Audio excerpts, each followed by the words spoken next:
For years, I've assumed that every program on Network 10 was secretly some kind of psyop trying to prepare our children for war. Now, at last, I have proof. The Ultimate Classroom is back. 18 of Australia's brightest high school STEM students are put to the test and go head-to-head. Oh my gosh, so close. In awesome new challenges. We totally got this. Clear as mud. With help from the Australian Defence Force. Oh, that's so cool. We're turning up the heat. Let's light it up. In epic weekly challenges. New Ultimate Classroom starts next Saturday on Nickelodeon. They shall not grow old. Each challenge is guided by real Defence Force members and has a distinct military vibe. In this first challenge, you'll take turns flying a drone through a series of gates in an obstacle course. First one to bomb a wedding wins a prosthetic leg for you and your school. Cam, is this a fun way to recruit child soldiers? Just need a moment. Yep, well, the war for talent is real and seems that they're starting young, real young. It actually made me think of, remember the Commonwealth Bank did the Dolomites account back in the day? It feels a bit like that as a strategy, only for drones.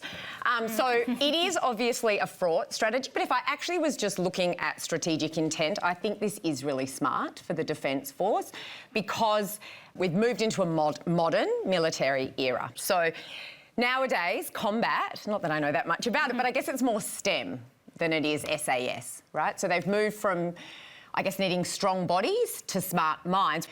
It's why I think they've elected to move away from that Top Gun-esque advertising I've always associated with the Defence Force and moved into this new format of a game show, which I think is unexpected, to try and recruit, you know, a pipeline of young talent. Yeah. I think the genius move is actually the host. So Eddie Wu is, I think, the world's most favourite teacher. So he's on YouTube. He's got over 2 million subscribers globally.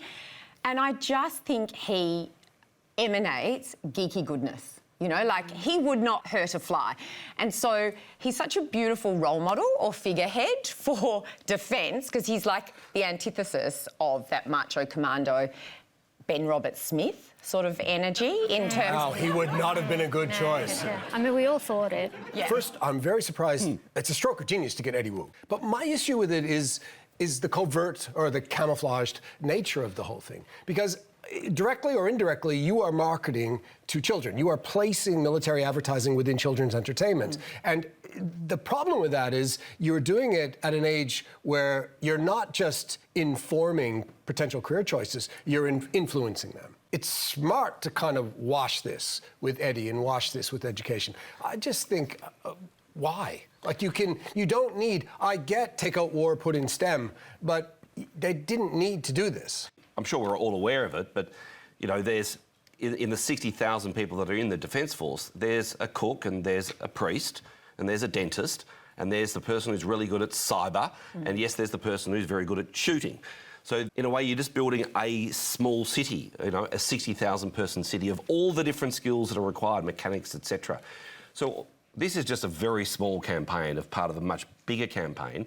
And for that smart person to, you know, the 1 in 1,000 that this appeals to, they then have an incredible career in front of them. You know, if you do join the Australian Defence Force as an 18-year-old and go to university, they'll pay you to go to university.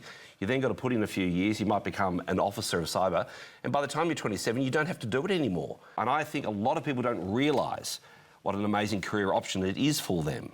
And I do buy that this is smart, given they're competing for the same talent that Atlassian and Google are also competing for, engineers and roboticists, those kind of things.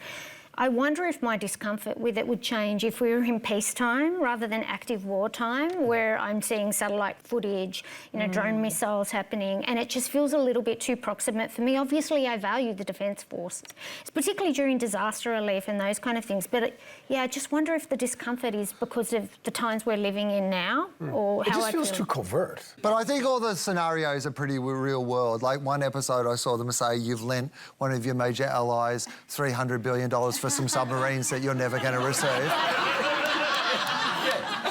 How would you deal with that situation?